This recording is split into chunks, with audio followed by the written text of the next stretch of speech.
Yo guys, what is happening? Welcome back to the Geekly Media Show. We've got some update and some news coming from the comic book movie world. And this is about Spider-Man 4. A significant update about the movie's status has been revealed following recent rumours. So we're going to get into it right now with Geekly Media.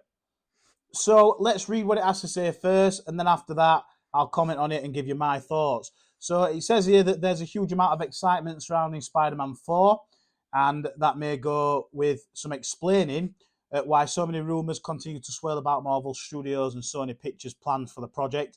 And that is being because obviously Sony owns Spider-Man, but they're sort of like renting him out to Marvel. And that's why the recent movies before were from Sony. We haven't seen the live action wall crawler on the screen since 21.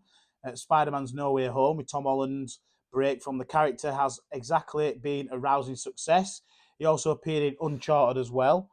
And since then, he's supposedly signed up to start in both fourth solo outing and as a lead in the next Avengers movie. So all the while, we've been hearing rumblings about clashes between Marvel and Sony, various directors who could be in the mix, and two very different versions of Peter Parker's return. One with his fellow Spider-Man and one without. Now, we finally have a slightly more reliable update, courtesy of Variety. The trade has run an in-depth piece about Euphoria's future and where things really stand with Spider-Man 4.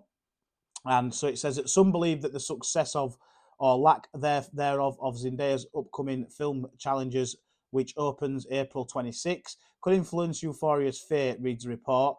And looming in the background, of course, is the upcoming Spider-Man 4, though the script for that film is still being worked on, and there's no director or start date. So despite what we've been hearing about in recent weeks, a director hasn't boarded Spider-Man 4 and reports production will begin later this year to get the movie in theatres in 2025.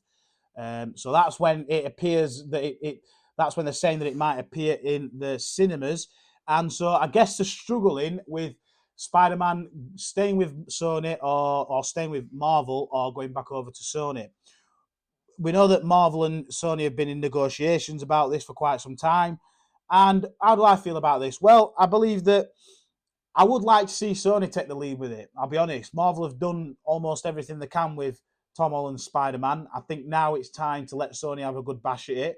Although, with Madam Web and which was a complete flop, and with Morbius, which was a complete flop, it might be getting taken over into poor hands.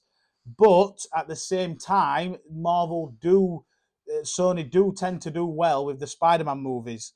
The Tobey Maguire, the Andrew Garfield one, and of course the Venom movies as well. They've all been successes, realistically. Yeah, the Amazing Spider-Man 2 wasn't that great, but Amazing Spider-Man 1 was brilliant.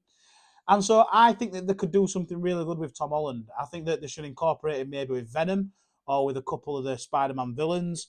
And to be honest, keep him out of the MCU because we've seen him in there so many times. That is my personal opinion. But whether they do something and they let Marvel take over Spider-Man again and they sign him over to there for the time being, I'm happy with that as well, to be honest. As long as we get some Spider-Man, that's the main thing. But at the same time, if we take Spider-Man out of the equation for Sony, it leaves another character to enter into maybe the Avengers. And for me, sort of, that would be a better way of it being laid out, because then that means we get an extra character in the MCU that we're not going to see, but then we'd also see Spider-Man over at Sony as well. So they're my thoughts on it. I really do believe that either way is good enough as long as we see Spider-Man. But if I had to pick, I would pick Sony for that. I don't think you're right or wrong in thinking either way, Sony or Spider-Man, although I hope Sony doesn't F it up like they have done, like I say, Madam Web and the Morbius, and probably will for the, what's the name I'm looking for? Craven the Hunter. Yeah, Aaron Taylor-Johnson. Maybe they're probably going to... That doesn't seem like a great trailer, to be honest, to me.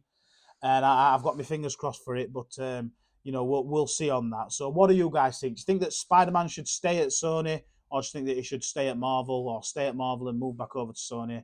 Either way, it's kind of like on both teams at the moment. They're both getting a slice of the money. So, it can't be that bad for both teams. But I believe that it should come over to Sony. What do you guys think? Let me know in the comments below. Like and subscribe.